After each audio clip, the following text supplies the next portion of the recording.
Hello বন্ধুগণ, সকলে কেমন আছেন? নতুন ভিডিও নিয়ে আবার আমি হাজির হলাম। তো দেখতে পাচ্ছেন পূজার আয়োজন চলছে। কি পূজা কেউ কি বলতে পারবেন?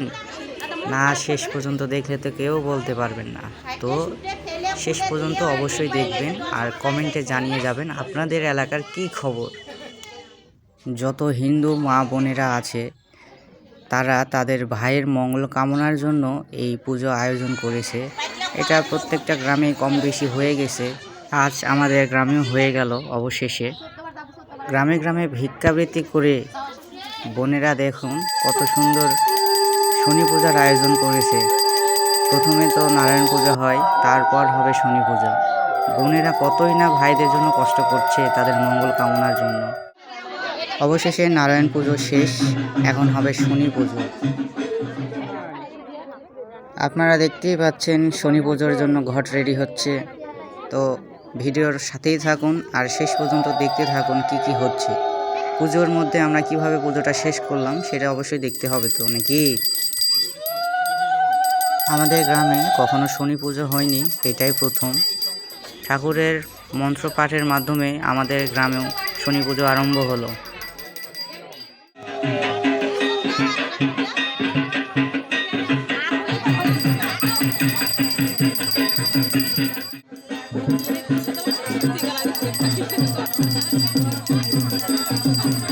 এখন চলবে মোমবাতি দিয়ে নাকি চারিপাতা ঘুরতে হয়, তো সেটারই প্রস্তুতি চলছে। দেখুন সব লেভেলে ঘোরাঘুরি শুরু করছে।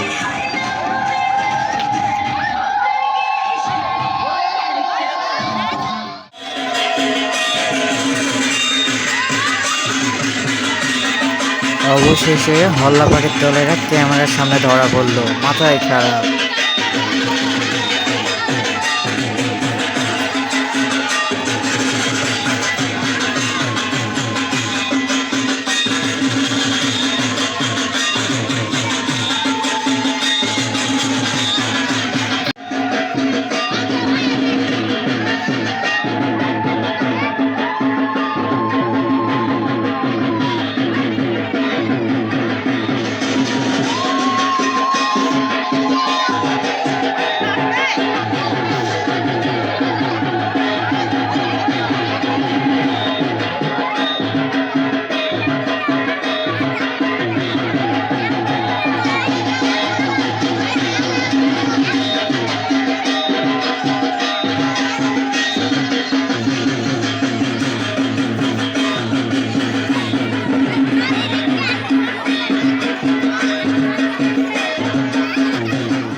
ভাইদের মঙ্গল কামনার জন্য এই পুজো আজকের মতো এখানেই শেষ।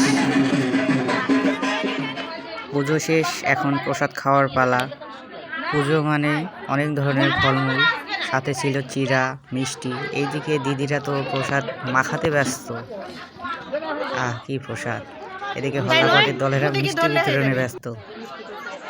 আগে খাইতে হবে, তারপরে কথা বলতে হবে।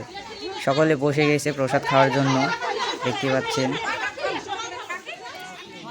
অবশেষে আমিও বসে গেছি, মায়েরাও বসে গেছে। খাওয়া দাওয়া না অন্য কিছু ভাই, না খেয়ে থেকে মিষ্টি জিনিস, মাথায় খারাপ। খাওয়া দাওয়া শেষ করে এখন ঘট ভাসানোর পালা। তো ঘট ভাসানো শেষ করে এখন সেই জল তো সবাইকে গায়ে দিতেই হবে, না হলে তো শুদ্ধিকরণ হবে না। তো অবশেষে সবাইকে জল ছিটিয়ে দিচ্ছিল দিদি। বোনদের ভিক্ষাবৃত্তির পুজো আজকের মতো এখানেই সমাপ্তি। সকলে ভালো থাকবেন, ধন্যবাদ শেষ পর্যন্ত থাকার জন্য।